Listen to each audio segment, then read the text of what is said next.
When the alien ship descended over New Kyoto, the city didn't panic the way movies always said it would. There were no screaming crowds or collapsing buildings. Instead, the sky dimmed to a bruised violet, traffic froze midair, and every screen, phone, billboard, watch, went blank except for a single pulsing symbol that no human language could name. That was the day humanity learned we were no longer alone. I was smiling when it happened, not because I wasn't afraid. Fear had settled deep in my chest, heavy and cold. But smiling had always been my instinct, my defense. When life cornered me, when words failed, my face chose hope instead. People used to ask why I smiled at funerals, during bad news, at moments that demanded gravity. I never knew how to answer them. I didn't know then that an alien would be the first to truly ask and understand. 3 months after first contact, the aliens, who called themselves the Aurelians, established an observation complex outside the city. They were taller than humans, slender, their skin shimmering like liquid pearl under light. Their eyes were large, reflective, and unsettlingly intelligent. Beauty wasn't the right word, but it was the closest one we had. I was selected as part of the Human Cultural Liaison program, not because I was special, but because I was unremarkable. Average intelligence. No criminal history. Emotionally stable, according to the tests. They wanted baseline humanity.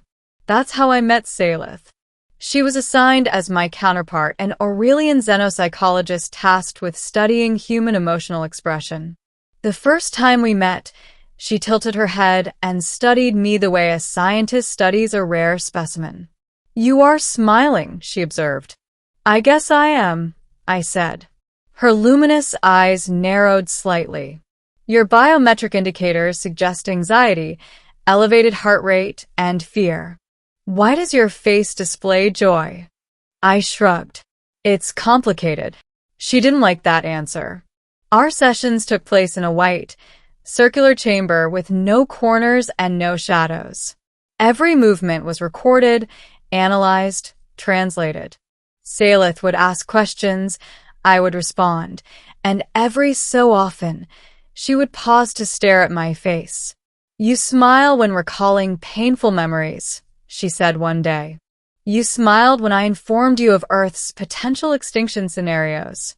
You smiled when I told you your species is statistically unlikely to survive interstellar politics." "Sorry," I said. "Habit." "Explain," she demanded. I tried. I told her about childhood, about learning early that adults responded better when you didn't look broken, about how smiling made others comfortable, even when you weren't, about how sometimes, if you smiled long enough, the pain dulled. She listened, silent and still. "In Aurelian culture," she said slowly, "facial expressions are involuntary reflections of inner truth. To falsify them would be considered a form of existential dishonesty." I laughed softly. "Then humans are professional liars." "No," she said. "You are survivors." Over weeks, our conversations deepened. Salith asked about love, art, music, war. I asked about her world, Aurelia Prime, a planet of crystalline forests and living cities grown, not built. She spoke of a civilization that had eliminated war centuries ago, not through peace, but through emotional uniformity. Extremes were engineered out of their species. They didn't smile unless they felt joy. They didn't cry unless they felt grief. And they never hid either. That was when Salith began watching me differently. One session, after I told her about my mother, how she smiled through illness so I wouldn't be afraid, my face betrayed me. My smile faltered. For just a second, the mask slipped. Salith leaned forward. "There," she whispered. "That expression. That moment when your smile weakened." "Yeah," I said quietly. "That's the truth." She was silent for a long time. You humans are dangerous, she finally said. I blinked. Dangerous? You can feel contradictory emotions simultaneously. Fear and hope. Love and despair. You can conceal one to protect another. Her voice lowered. My people cannot. It was then I realized something unsettling. The Aurelians weren't just observing us. They were evaluating us. Rumors spread among the liaison teams. Some said Earth was being considered for alliance. Others whispered about annexation. A few believed the Aurelians were searching for something specific, an emotional trait they lacked. Salith became distant after that realization. Our sessions grew colder, more formal. She stopped asking about my past. Stopped commenting on my smile. Until the day the alarm sounded. The observation complex shuddered. Lights dimmed. Emergency glyphs flashed across the walls.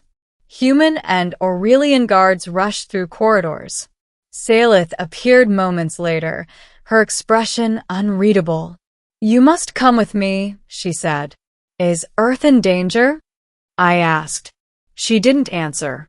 She led me to a chamber I had never seen before, a vast space with a translucent floor revealing stars beneath our feet. At the center hovered a massive, crystalline structure pulsing with energy. The empathic core, she said. It governs Aurelian societal harmony. What does that have to do with me?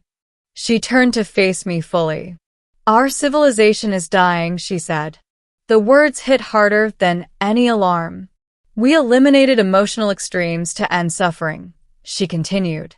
But in doing so, we lost something essential. Creativity, adaptability, hope in the face of inevitable loss. Her eyes glowed brighter. Your species still possesses these traits. I swallowed. You want to study us more? No, she said softly. We want to merge.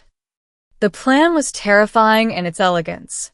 The Aurelians intended to integrate human emotional variability into their core, using select human minds as templates. Volunteers, they called them. But I heard the truth beneath it. We'd lose ourselves, I said. You would evolve us, Salith corrected. And what about humanity? I asked. Do we get a choice? Her silence was answer enough. I laughed then, not because it was funny, but because it hurt. And I smiled. Salith noticed immediately. There it is again, she said. Why do you smile now, when extinction is possible? I looked at the stars beneath my feet, at Earth, hanging fragile and blue in the distance. Because even now, I said, I believe we can find another way. She stepped closer. Is that hope? Yeah, I said. The real kind. The kind that exists even when logic says it shouldn't. She studied my face, searching for deception. Finding none. For the first time since I met her, Salith smiled. It was imperfect, unpracticed, but it was real. That moment changed everything. Salith defied her superiors. She leaked the truth of the Aurelians' decline to human leadership. In return, humanity offered collaboration, not merging but exchange. Artists, therapists, storytellers. Not scientists alone, but dreamers. The Aurelians resisted at first. Emotions were dangerous, unstable. But Salith argued what I had shown her. Emotion is not weakness, she told them. It is resilience. Years passed. The Aurelians didn't take Earth. They didn't save themselves overnight. But they learned. And so did we. On my last day at the complex, Salith met me one final time. You still smile, she said. Some habits don't die, I replied. She tilted her head. But now I understand it. I hesitated. Understand what? Your smile is not a lie, she said. It is a promise. That no matter how dark the truth is, you choose to face it without surrender. I felt my throat tighten. Guess that's the truth, I said. As I left the complex, the sky above Earth was clear for the first time in months.